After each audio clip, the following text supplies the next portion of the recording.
नमस्कार मित्रांनो, मराठी माणूस प्रदीप. कलियुगाचा प्रारंभ झालाय असं म्हणायला काही हरकत नाही आणि तो म्हणजे त्या सगळ्या गोष्टी कुठेतरी खोटे आहेत किंवा कलियुग असं काही नसतं. ही युगन बिगन हे आम्हाला काही सांगू नका. माणूस जन्माला आलाय, मग तो मरणार, मग तो असं होणार. या सगळ्या भ्रमात राहणाऱ्या लोकांना आजचा हा व्हिडिओ समर्पित आहे. काळजीपूर्वक शांतपणे ऐका. फार महत्त्वाच्या गोष्टी आहेत ज्या आपल्याला आत्ताच काही गोष्टी कराव्या लागणार आहेत किंवा आत्ताच समजून घ्याव्या लागणार आहेत. जर त्या घेतल्या नाहीत तर या सगळ्या गोष्टी फार वाढत जाणार आहेत. पूर्वी तुमचे आजी आजोबा, तुमचे पणजोबा काही जणांना पाहता आले असतील, पणजी पाहता आली असेल, ती तुम्हाला सांगत असेल की पूर्वीचा काळ नक्की कसा होता. सडनली काळ बदलत गेला 2000च्या दरम्यान किंवा 2000च्या नंतर, 2000 सालाच्या नंतर टेक्नॉलॉजी, फोन्स, नेट, इंटरनेट या सगळ्या गोष्टी हळूहळू वाढू लागल्या. गाड्या सगळ्या वाढू लागल्या. ज्या गावांमध्ये त्यावेळेला एकही गाडी दिसत नव्हती, तिथं आज घरोघरी 2-2, 3-3 गाड्या झाल्यात. हे सगळ्यात महत्त्वाचं सत्य आहे, हे तुम्हाला माहिती असेल. हळूहळू सगळ्या गोष्टी बदलू लागल्या. जसं जसं आपण टेक्नॉलॉजी आत्मसात करू लागलो तसं तसं आपण शरीराने कमजोर होऊ लागलो. पूर्वीचे आजोबा आपले किंवा पणजोबा ही लोक सांगायची की आम्ही एवढं खायचो, तेवढं खायचो, एवढं काम करायचो. आत्ता व्हायरल झालेले ते सुका पाटील आपले, ते जे काही इंटरव्ह्यू तुम्ही पाहिला असेल, खाणेपिणी कसं म्हणजे काय 22-30 सकाळी सुका पाटील 35 भाकरी खात होता. 35 भाकर 1000 कडब्याची पेंडी बांधत होता. आणि पाणी प्यायचं नाही, दूधच. दुधावर नसत्या. मग असा बापा काय शरीराला थोडं दूध निघतंय, फलत दूध का कसं काय त्यांना एवढं जायचं कसं काय एवढं आणि त्यांना लगेच आता हागला तर कुणाला उचलायचं नाही. बांध भरून हागाय बसला, बांधा तर बांध घालच भरत होता. एवढं जेवण कशामुळे जायचं त्यांना? काम थोडं आहे. मोठा राखीस काय एका हिरीतलं पाणी पाक घालवत होता. तावशीचं गडी मुसलमान येत होतं शिदवाडी शेताला जाऊन 35 मकाचं खनिज खात होता. एका वाफ्यात शेंगा ही सुका पाटील, देशी ऊस 5-6, घरी आल्यावर 40 भाकरी. काम काय करायचं मग? एका हिरीतलं पाणी तुझ्या बाला सुद्धा निघाल विचार मधुला त्या पट्यानं काढले सुका पाटला. अजून गडी हाय का आधी गावात? या सगळ्या गोष्टी आपल्याला हास्यास्पद वाटत आहेत, पण त्यावेळच्या या सगळ्या गोष्टी खऱ्या होत्या. आज तुम्ही 3 भाकरी खात असाल ना, किंवा 3 एखाद्या हॉटेलमध्ये गेल्यानंतर चपात्या खात असाल ना, तर विचार करा त्यावेळची धनदांडगी लोक आरामात 15 ते 20 भाकरी खात होते. हा खरोखर जोक नाहीये. आत्ताच्या पोरांना या सगळ्या गोष्टी हास्यास्पद वाटतील, पण हे सत्य होतं. याचा अर्थ काळ बदलत गेला. माणूस शारीरिक हालचालीकडे कमी वळायला लागला आणि बसून कसं काम करता येईल, आयुष्य आरामात कसं काम करता येईल, एखाद्या गाडीमध्ये बसून AC लावून मी निवांत कसं जाईन, या सगळ्या गोष्टींकडे आपण वळू लागलो. त्या सगळ्या गोष्टीकडे वळता वळता टेक्नॉलॉजीने एवढं ग्रासलं की आज तुम्ही स्वतः विचार करा की तुम्ही शेवटचा पेन घेऊन 5-6 पानं मराठीतून किंवा हिंदीतून इंग्रजीतून कधी लिहिली होती.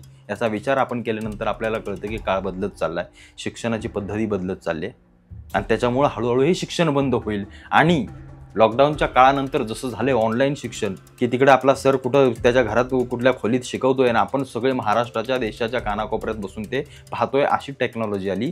त्यामुळे इथून पुढचं येणाऱ्या शिक्षण पद्धती बदलतील आणि शाळा हळूहळू बंद होतील. कदाचित वेळ अशी येईल की पुढच्या वेळेला डिग्र्यांचं, तुमची 12वी केल्यानंतर डिप्लोमा किंवा डिप्लोमा केल्यानंतर डिग्री, या ज्या काही गोष्टी आहेत त्या देखील बदलतील आणि तुम्हाला या सगळ्या गोष्टी तुम्हाला हव्या तेव्हा हव्या तशा घेता येतील. त्यामुळं या शिक्षण पद्धती सगळ्या बदलतील आणि शाळा आणि या सगळ्या गोष्टी हळूहळू बंद व्हायला लागतील. हे सगळं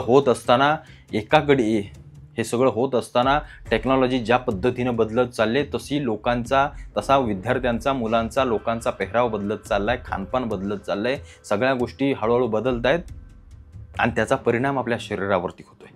आताची 5वी-6वीतली पोरं सिगारेट मारायला लागलेत, दारू पिऊ लागलेत, गुटखा, ते काय तुमचा गांजा आणि ते तुमचं बाकी सगळी ती व्यसनं, त्या सगळ्या गोष्टी 5वी, 6वी, 7वी, 10वी पर्यंत जाईपर्यंत तो अट्टल बेवडा होतोय, अट्टल व्यसनी होतोय आणि तो स्वतःच्या शरीराला 10वी पासूनच मारायला हळूहळू चालू करतोय.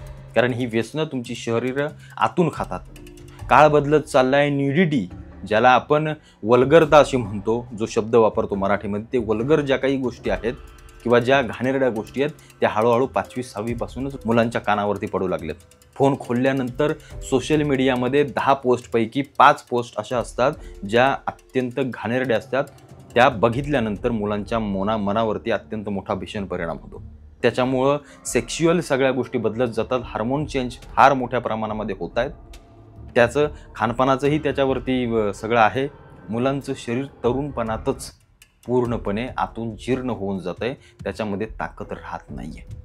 पूर्वीची लोक सांगायची की तुमच्या वयाच्या असताना आम्ही एवढं काम करायचो, पण सध्याच परिस्थिती तशी नाही आहे. कारण खाणं पिणं आणि मुलांच्या सवयी व्यसनं याच्यामध्ये आत्ताचा तरुण पार बुडून गेला आहे आणि त्याच्यामुळं बापाच्या खांद्यावरती पोरांची प्रेत येऊ लागलेत. याच्यासारखं दुर्दैव नाही आहे कुठलं. कारण बापांना मुलांना माती द्यावी लागते. एक काळ असा होता पूर्वीच्या काळामध्ये की बापाला मुलगा माती द्यायचा आणि त्याचे अंत्यसंस्कार करायचा. आता काळ हळूहळू बदलू लागला, मुलं या मार्गाला जाऊ लागली. जे प्रॉपर्टी कमवण्यासाठी, ज्या सगळ्या गोष्टी करण्यासाठी आपण अहोरात्र धडपडतोय, मेहनत करतोय की बाबा रूम घ्यावी लागेल तर मुलाचं लग्न होईल, एवढं कमवलं तर पुढच्या फॅमिलीचं असं होईल, या सगळ्या गोष्टी भविष्यात येणाऱ्या काळामध्ये कवडीमोल भावामध्ये विकल्यात तरी कोणी घेणार नाही, ही परिस्थिती येणार आहे. शहरीकरण वाढत चाललंय. एक माणूस 10 फ्लॅट घेऊ लागलाय. बरं, ते 10 फ्लॅट घेईल तेव्हा जेव्हा त्याला मागणी असेल, उद्या 20 घेईल, उद्या 50 घेईल, पण जेव्हा ती मागणी संपूर्णपणे संपून जाईल तेव्हा ते 50 सांभाळणं याला शक्य होणार नाही. गावची शेतजमीन अशी पडू नये, तिला कोणीही विचारत नाही. जिथं 100% शेती व्हायची तिथं फक्त 10-15% शेती राहिली आहे. त्यामुळे बाकीची सगळी ओसाड जमीन अशीच पडू नये. अर्ध्या जमिनी विकल्या जातात. बरं, विकणारे येऊन तिथं काहीतरी बिल्डिंग बांधतात, काहीतरी राहण्यासाठीच त्यांची सोय करतायत. बाकी याच्या पुढे तिथं काही पिकवलं जात नाही, काही केलं जात नाही आहे. माणूस सोनं घेतोय, पैसा घेतोय, शेअर्स घेतोय, या सगळ्या गोष्टी करतोय, पैसा कमवतोय. तो गरजेचा आहे, तो कमवलाच पाहिजे. पण त्या सगळ्या गोष्टी करत असताना तो शारीरिक गोष्टी, मानसिक गोष्टीकडून पूर्णपणे संपून जातोय आणि सध्याच्या माणसांना अर्ध्या आयुष्यातच मरण येतंय आणि जेवढं काही कमवलेलं आहे त्याला काहीही अर्थ राहत नाही आहे. याचा अर्थ तुमची प्रॉपर्टी, तुमच्या सगळ्या गोष्टी कवडीमोल भावासाठी होणार आहेत. ओला दुष्काळ, सुका दुष्काळ, जे काही ग्लोबल वॉर्मिंगचे जे काही परिणाम भयंकर पद्धतीने वाढत आहेत. शहरं वाढत आहेत. शहरं वाढल्यामुळे जंगलं कापली जात आहेत. जंगलं कापली गेल्यामुळं ऑक्सिजनची कमी होते. वातावरणामध्ये जो काही गरमपणा आहे तो जास्त वाढतोय, थंडपणा फार कमी होतोय. पूर्वी लोक अशी म्हणायची गावाकडे की उन्हाळ्यामध्ये देखील आम्हाला 2-2, 3-3 अंथरुणं अंगावरती घेऊन झोपावं लागायचं. आज त्याच गावाखेड्यांमध्ये इतकं भयंकर गरमी वाढले किंवा होते याचा विचार आपण करणार नाही, कारण ग्लोबल वॉर्मिंग. हळूहळू या सगळ्या गोष्टी होत आहेत. वाहनांची संख्या माणसांच्या बरोबर येऊन ठेपले. कार्बन डायऑक्साईडचं प्रमाण एवढं वाढलंय की तुम्ही रोज घेणारी हवा पोटात जाऊन तुमचे काय वाटोळ करते तुम्हाला माहीत नाही. श्वसनाचे विकार 100% दुप्पट झालेत. हे तुम्हाला आम्हाला रोजच्या जीवनामध्ये माहिती देखील नाही आहे. याचा परिणाम असा होतोय की पाऊस कधीही पडतोय किंवा पडायला लागला तर इतका भयंकर पडतोय की इतके पूर आणि इतक्या सगळ्या गोष्टी की त्याचा विचार तुम्ही करत नाही. सुका दुष्काळ पडला तर 6-7, 8-8 महिने पाऊसच पडत नाही. जमीन इतकी कोरडी होते की कितीही खाली खोदलं तरी बोरिंगला देखील पाणी लागत नाही. इतकी भयंकर परिस्थिती सध्याच्या घडीला आहे.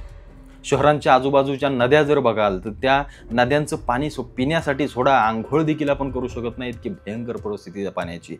समुद्राच्या जवळच्या मुंबईच्या जवळच्या खाड्या जर बघितल्या तर त्या खाड्यांमध्ये वाकून बघितल्यानंतर समजतं की पाणी फुटभरच आहे आणि खाली सगळा गाळ आणि चिखल आहे जो शहरांमधून वाहून आलेला आहे आणि सगळ्या समुद्राची पातळी तो हळूहळू वर वाढवतोय. याकडे आमचं लक्ष नाही आहे. संपूर्ण शहरांमध्ये प्लॅस्टिकचं साम्राज्य झालंय. आजही कितीतरी खाली खोदल्यानंतर आम्हाला फक्त प्लॅस्टिकच सापडतं. आम्ही त्याचा नुसता थर लावत नेतोय. इथं आम्हाला हे समजत नाही की आम्ही येणाऱ्या भविष्य काळासाठी काय नक्की करतोय. कलियुग सुरू झालंय, ते त्याचं परिणाम आत्ताच एवढं दाखवतंय. अजून 100-200 वर्षांनी इतकी घातक आणि इतका भयंकर सगळ्या गोष्टी या आपल्याला पाहायला मिळतील. आपण तर जगू शकत नाही, तोपर्यंत जगणं अशक्य आहे. पण त्या पुढच्या पिढ्या हे जे काही सहन करतील ना, त्या नक्कीच आपल्याला शिव्या घालतील. माणसांचं, जी माणसं 80-90 वर्षापर्यंत जगायची, तुम्ही गावाखेड्याकडे अजूनही जाऊन बघा, म्हातारी माणसं अजूनही 70-80-90 वर्षाची आहेत. पण शहरातला तोच माणूस कसा तरी कटाकटीनं 50 वर्षापर्यंत जगतोय. 91व्या वर्षी रिटायर न होताच त्याला मरावं लागतंय. आणि ते आपल्याला माहिती आहे म्हणून लोक आत्ताच 30च्या वयामध्ये टर्म इन्शुरन्स, तुमचा लाईफ इन्शुरन्स, या सगळ्या गोष्टी करून ठेवत आहेत. कारण त्याला माहिती आहे आत्ताच की आपण जगू मरू काय माहीत नाही. सध्याच्या घडीला आपलं काहीतरी मागच्यांसाठी करून ठेवू. या सगळ्या गोष्टी हळूहळू सत्य होऊ लागलेत. या सगळ्या गोष्टी अजून काही कालांतरानं भयंकर मोठ्या पद्धतीनं उद्रेक करतील, स्फोट घडवतील आणि यातून मनुष्य जात पूर्णपणे लयाला जाईल, संपुष्टात जाईल. अनेक चित्रपटांमध्ये आपण पाहतो की इथं काहीतरी सिव्हिलायझेशन होतं, जशी हडप्पा संस्कृती, या संस्कृत्या सगळ्या होत्या, तशा कदाचित कधीतरी आपल्या देशातल्या किंवा जगातली जी काही शहरं आहेत तशा संस्कृत्या बाहेरची जगणारी कोण जगलं वाचलंच तर ते बघायला येतील की बाबा इथं काहीतरी मोठं शहर होतं आणि त्याचं आज खंडर सगळं पडून राहिलं आहे आणि त्याला कारणीभूत फक्त आपण असणार आहोत.